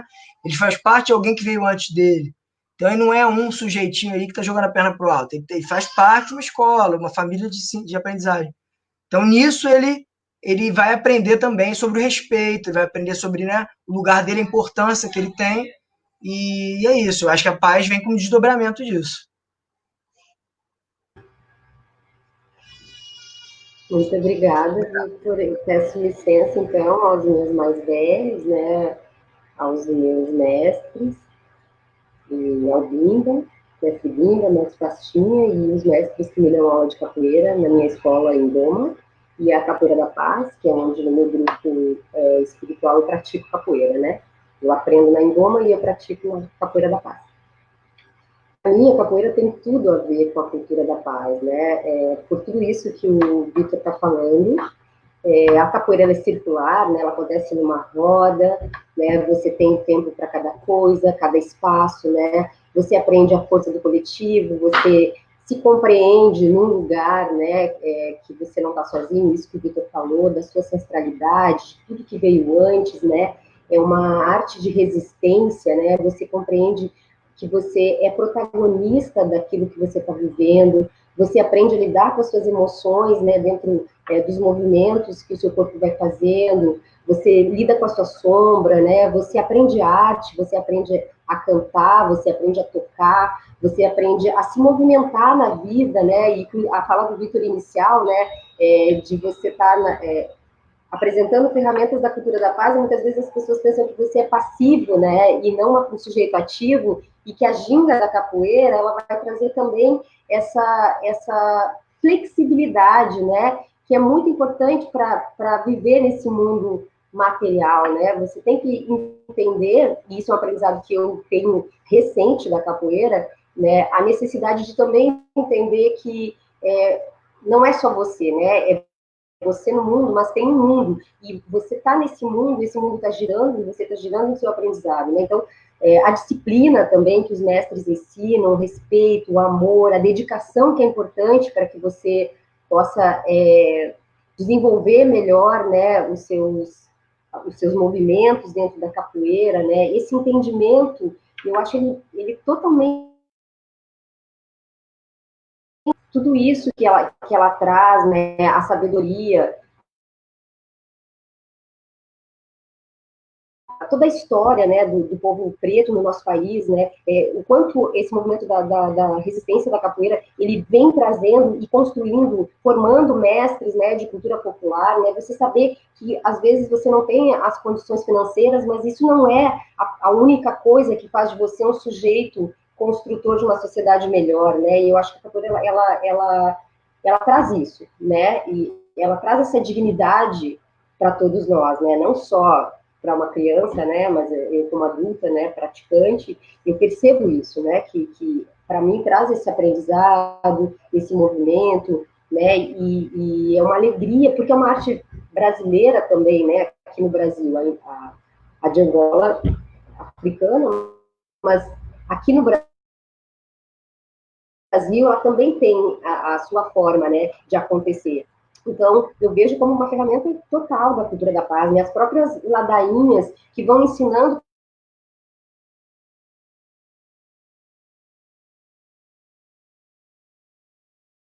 o que você tem boa, que vai... Tá travando.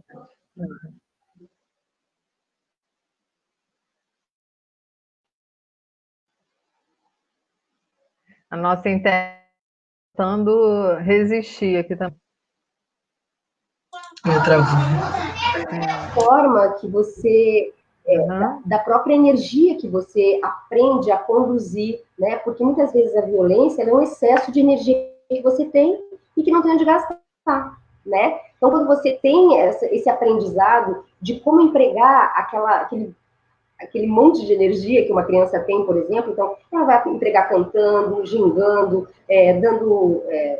passando a perna, né? Tocando berimbau, fazendo berimbau. Aqui eu até trouxe, eu estou aprendendo a fazer, então eu botei aqui junto comigo a minha cabaça, né? Que eu vou construir. Então, assim, você aprende isso. Então, o que é cabaça, né? É uma planta que nasce na terra e você vai lá e colhe a cabaça, você lava a sua cabaça, você vai montar. Então, tudo isso é todo um movimento de conexão com a vida, né? Que na sociedade urbana a gente perde, né?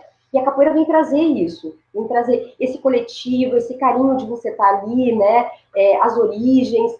Eu acho que não tem como isso não te conectar com uma cultura da paz, né? Além de você entender todo um processo histórico que ela traz nas suas ladainhas, né? Então, para mim, não tem como desvincular. E você poder, né, a gente poder, numa escola, estar empregando uma arte como a capoeira brasileira, né, nesse espaço, né, a gente tem pessoas da Bahia aqui, né, eu acho maravilhoso, eu só vejo como positivo, eu acho que a capoeira tinha que integrar já o currículo pedagógico, né, de uma escola, assim como a cultura da paz, né, são todas coisas, ferramentas que a gente precisa, né, porque não é só cuidar da cabeça, nem só cuidar da emoção, é cuidar do corpo. O corpo é fundamental, a gente está no corpo.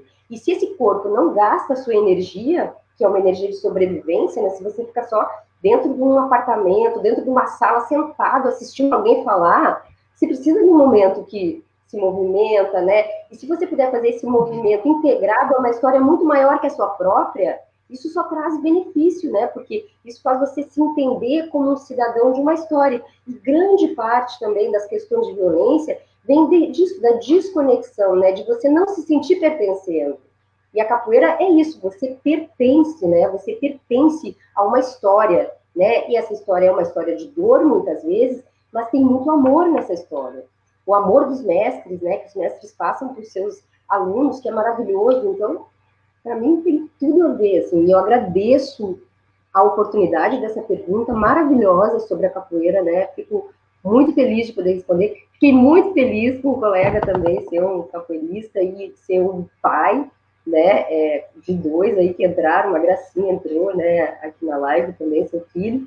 E está trazendo a cultura da paz e a capoeira dentro da sua escola. Então, assim, você está de parabéns, Vitor, né? E eu olhei para você e pensei, nossa, ele é muito novinho. E aí você tem toda uma história já, né, de caminhada, então parabéns. Fico muito feliz. E parabenizar também a Juliana por todo o trabalho, né, de organizar de uma forma tão bonita o que ela vem fazendo, né, de estruturar. Assim, estou muito feliz assim, de integrar esse grupo aqui também. Tá bom? Obrigada. Vocês comunicaram tão bem a sintonia de vocês com a capoeira, o amor de vocês pela capoeira, que o pessoal está querendo fazer, tá? Capoeira aqui no chat, o pessoal está dando notícia. Eu também fiquei com vontade, não vou mentir, não. Mas a gente tem, o nosso tempo está chegando ao fim, mas tem uma pergunta que eu acho que eu não posso deixar de fazer, da nossa querida, né, amiga restaurativa também, Cristiane de Castro Melo. Ela lida também muito com jovens, né, com adolescentes, e ela traz uma questão que é nossa, né, e eu acho que todo mundo aqui tem uma perspectiva de resposta para ela, né, dentro do seu território, né, do seu fazer. Mas ela traz assim, sobre o sofrimento mental de jovens, como capacitar profissionais para identificar que mais do que um comportamento impulsivo, o jovem está começando a expressar um sofrimento mais sério. Os jovens estão sendo vistos ou seus sofrimentos estão minimizados como comportamento normal ou rebelde. A educação tem conseguido trabalhar em rede com a saúde mental para dar conta desse desafio? Perguntão, né, universitário. Nossa. Exatamente. Nossa, o Vitor mencionou aí o programa Saúde na Escola. O programa Saúde na Escola atua com 12 eixos dentro da escola, vários itens que passam pela questão da dengue, do Aedes aegypti, do HIV, aí vai para uma coisa grande que chama Direitos Humanos, que está lá no guarda-chuva, que cabe tudo, mas não tem o item da saúde, promoção de saúde mental. Então, e aí a questão dos profissionais, o que a gente tem visto é que os profissionais estão tão adoecidos que eles também não têm elementos para... O professor foi formado em pedagogia, o psicólogo foi formado em psicologia, e eles mesmos, às vezes, os psicólogos não estão acostumados a atuar nessa leitura da prevenção do suicídio, do autolesão, né? Ou seja, esse vídeo que a Lê depois poderia até colocar, acho que seria interessante desse professor do Guarujá, que ele viu esse grupo se automutilando e falou assim, preciso buscar uma solução, né? Então, assim, acho que hoje a gente tem várias organizações, Cristiane, que estão trabalhando junto. A gente tem um projeto, né, a Escola que Previne, que a gente atua na promoção e desenvolvimento de habilidades socioemocionais, e aí a Deise Miranda que trabalha com quais são os sinais, as evidências de que algo está ruim, e aí como construir uma rede de apoio, né? A gente está trabalhando com a Unicef nessa construção de o que é uma rede de apoio que começa na escola, na comunidade, né? E de alguma forma, para você acessar um CAPSI, é a coisa mais complexa, tem uma fila de 3 anos, dependendo do município, você não vai chegar lá nunca, e aí você tem, né, questões fatais de um jovem que pode, né, matar ou se matar. Então, assim, infelizmente a educação, e a gente não vê a educação conseguindo trabalhar, na realidade a gente vê a educação aliada com a saúde e com a assistência social. Então, esse tripé é que nos fortalece como comunidade, né? Nós precisamos articular intersetorialmente para podermos vencer um desafio que não é um fator, é multifatorial.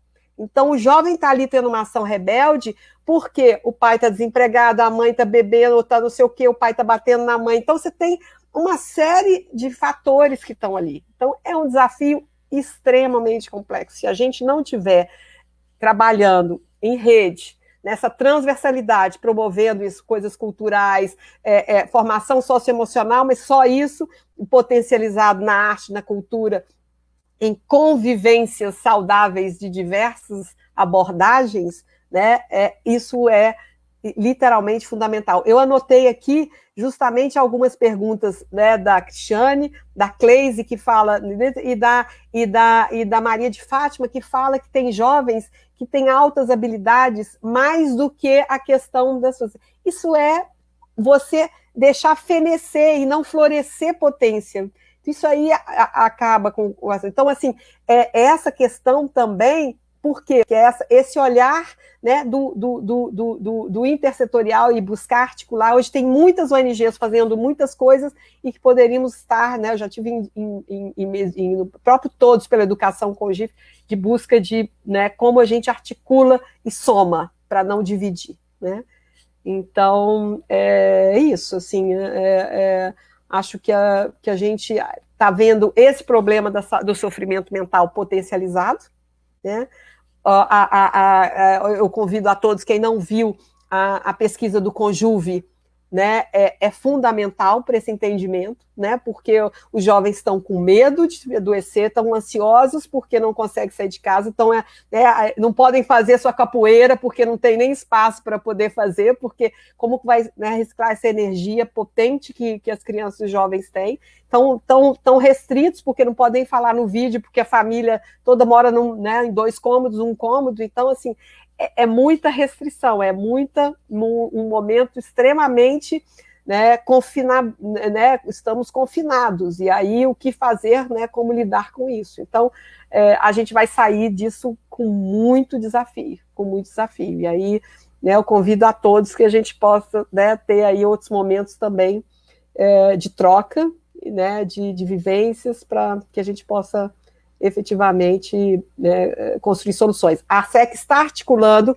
na questão, voltando à questão específica, tentando, por conta da nova lei que veio da prevenção do suicídio, né, que talvez seja a melhor coisa que o nosso excelentíssimo tenha feito, né, para a nossa área, a gente, dentro da lei aprovada de prevenção do suicídio, existe a promoção. E aí tem lá um registro, a notificação, que a gente tem que tomar cuidado para que isso também não penalize quem está no sofrimento e aumente o sofrimento, porque você vai lá, faz uma denúncia, e essa denúncia acaba colocando ainda mais em risco a vida de um jovem que está em sofrimento. Então, assim, o programa Saúde na Escola, ele precisa, né, porque o PENSE, a estatística já diz, desde 2015, que o jovem está adoecendo, agora mais do que nunca.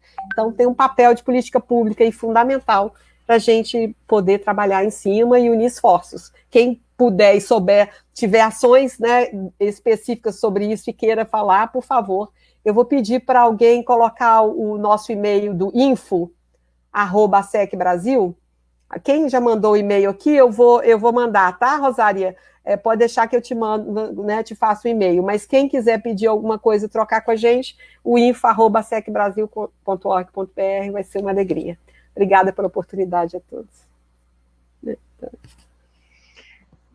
Muito bom, a gente está finalizando o nosso encontro, agradecendo imensamente a participação, né, dos nossos ilustres convidados, que falaram e trouxeram, quer dizer, impregnaram as suas falas de muito amor, né, e isso foi contagiante, as pessoas narraram aqui, né, no chat.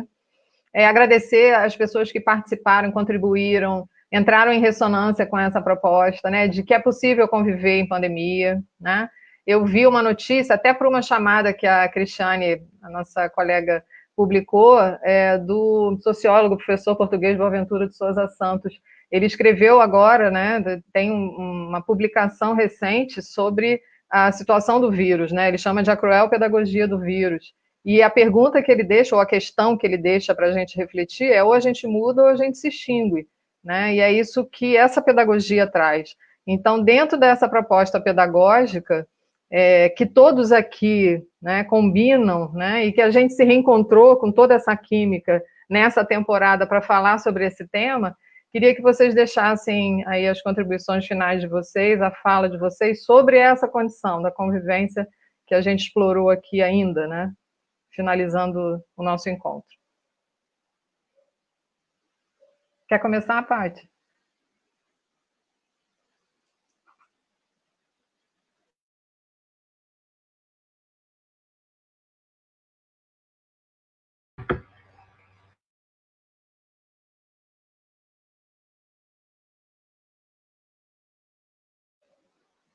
Está sem o áudio, não consigo ouvir. Agora foi. Posso ser a próxima e não a primeira?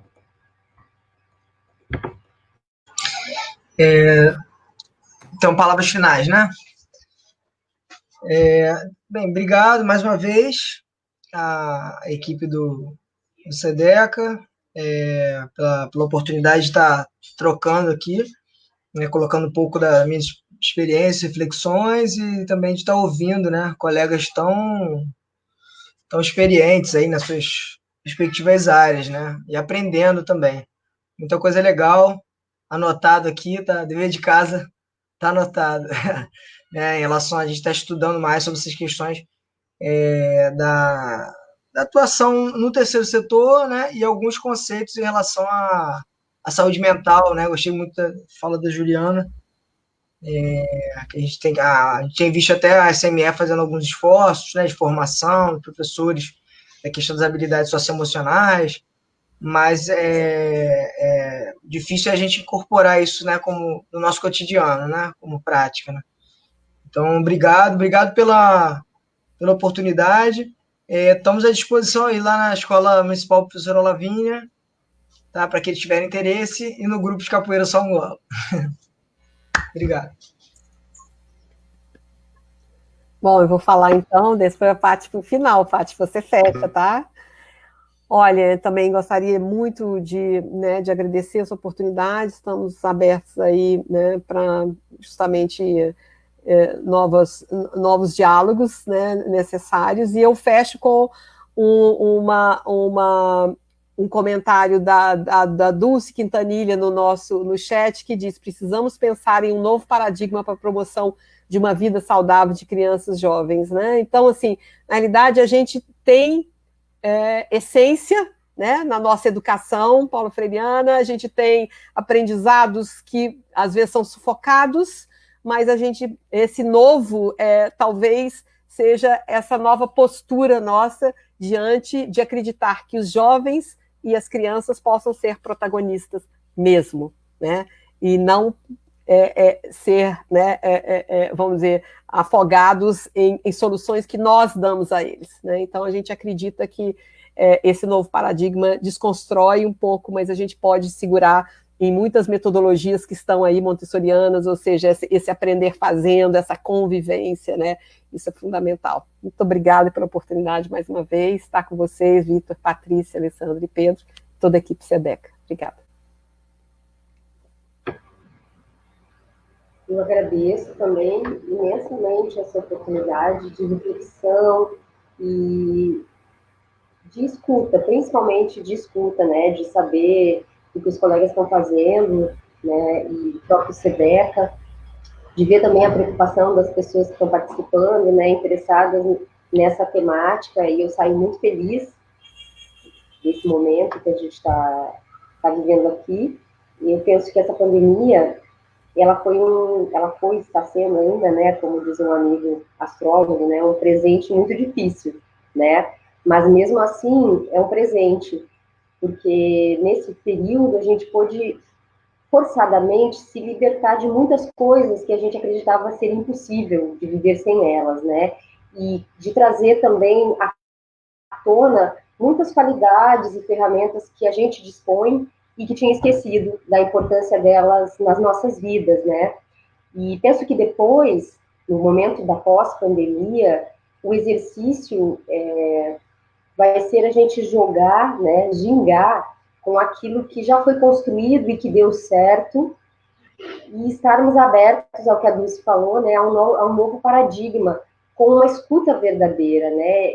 Os jovens são muito pouco ouvidos, né? Nós, como adultos, a gente quer ter respostas o tempo inteiro, a gente não consegue suportar a pergunta, né? E a pandemia, ela nos deixou nesse lugar de aprendizado, de suportar a pergunta. Porque a pergunta, ela é mais importante do que a resposta, porque as respostas, elas vão mudando à medida que a gente vai fazendo a nossa caminhada, né? Então, se você tem uma pergunta, se faz uma pergunta para você, quando você tem 10 anos, você responde uma coisa, com 15 outra, com 20 outra, com 30 outra, com 50 outra, com 80 outra, e se perguntarem na hora que você estiver morrendo, certamente você vai ter outra resposta, né? Então, eu creio que a pergunta é o mais importante. Suportar a pergunta e viver o momento das coisas, né? Como elas vão se apresentando, conectando com o amor, né? Conectando com os saberes que a gente tem, colocando eles em prática, né? Não julgando, né? Dando a oportunidade do outro ser aquilo que ele é, trazer a beleza que ele tem para nos trazer, receber essa beleza e oferecer a nossa beleza também, né? Porque é muita beleza nesse mundo e às vezes eu acho que a gente não dá conta de tanta beleza, a gente quer enquadrar tudo em alguma forma, né? Então, agradeço a beleza do nosso encontro hoje, agradeço o convite do Pedro, da Vera, da Alessandra, da Mariana, né, de todos os amigos, e os dois colegas queridos que eu não conhecia, que é a Juliana e o Vitor. estou muito feliz com o trabalho de vocês. Muito obrigada, agradeço aqui como cidadã brasileira pelo trabalho de vocês. Muito obrigada. Viu?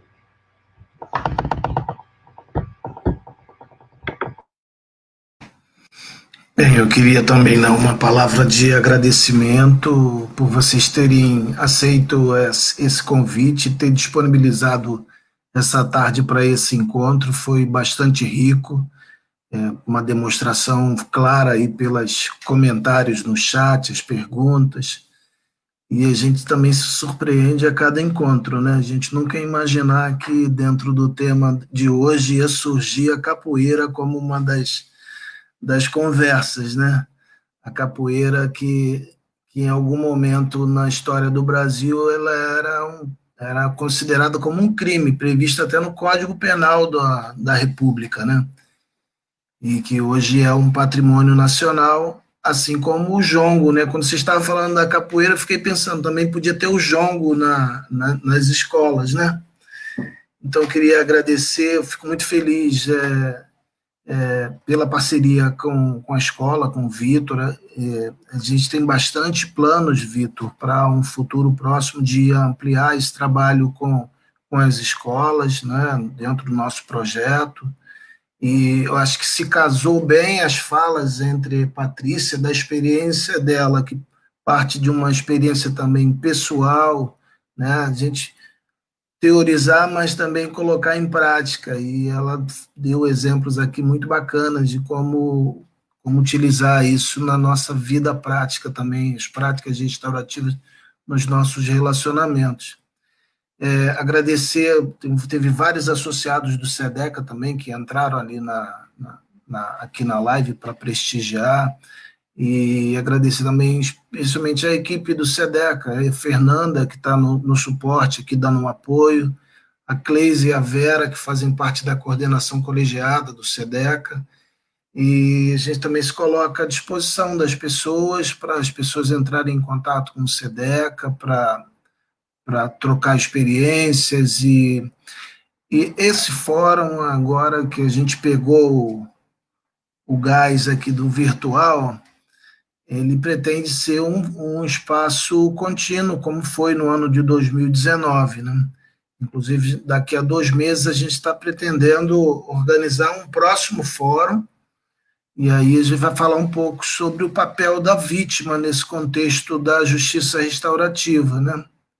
E aí trazendo um pouco a experiência de pessoas que trabalham também com o atendimento e o acolhimento às vítimas, né? No contexto da violência, todas as pessoas são afetadas pela violência, né? Então, de alguma maneira, quem comete a violência também, de alguma maneira, ele está envolvido tanto na responsabilidade como no acolhimento das necessidades de quem sofreu esse impacto. Então, no próximo fórum, a gente vai discutir sobre isso e trazendo pessoas e instituições que vêm trabalhando esse tema. Nós também temos muitos planos ainda para esse ano, apesar de toda essa situação dramática que a gente está vivendo, né? A gente está tocando o nosso projeto, e uma das atividades para o final do ano, estou dando os spoilers aqui, tá, Alessandra? A gente pretende organizar dentro do projeto, tem previsto um seminário internacional, então a gente pretende fazer isso em novembro. Então, são todos esses planejamentos, cursos, e a gente espera contar com o apoio e a colaboração também de vocês. Bom, então, agradecer imensamente essa oportunidade desse encontro de hoje. Não sei se a Lê tem alguma coisa especial preparada aí para o encerramento. Não, eu queria fazer uma saudação. Eu sempre faço a saudação e honra a todos aqueles que, né, vieram antes de nós. Eu acho que esse lugar foi honrado pela Patrícia, pelo Vitor e, de certa forma, também pela Juliana, né, quando trouxeram a importância do cuidado. Então, que a gente leve desse nosso encontro hoje para essa experiência de pandemia que a gente está vivendo, de preferência em quarentena, né, que a gente lembra dessa importância, né, de cultivar ainda isso até que a vacina surja, mas como a gente vem se cuidando, que vocês levem esse cuidado, que cada um aqui também possa estar nesse lugar de cuidado, de autocuidado, né, para a gente poder seguir com esses desafios, tá bom? Então, gratidão a todos os que nos antecederam, aqueles que estão conosco, né, e por aqueles que virão. É isso. Gratidão aí, participação de todos. Tchau, gente. Até a próxima. Obrigado. Até a próxima. Tchau. Obrigada. Valeu. Tchau. Gente, muito obrigada por todo o amor. Beijo. Tchau, Patrícia.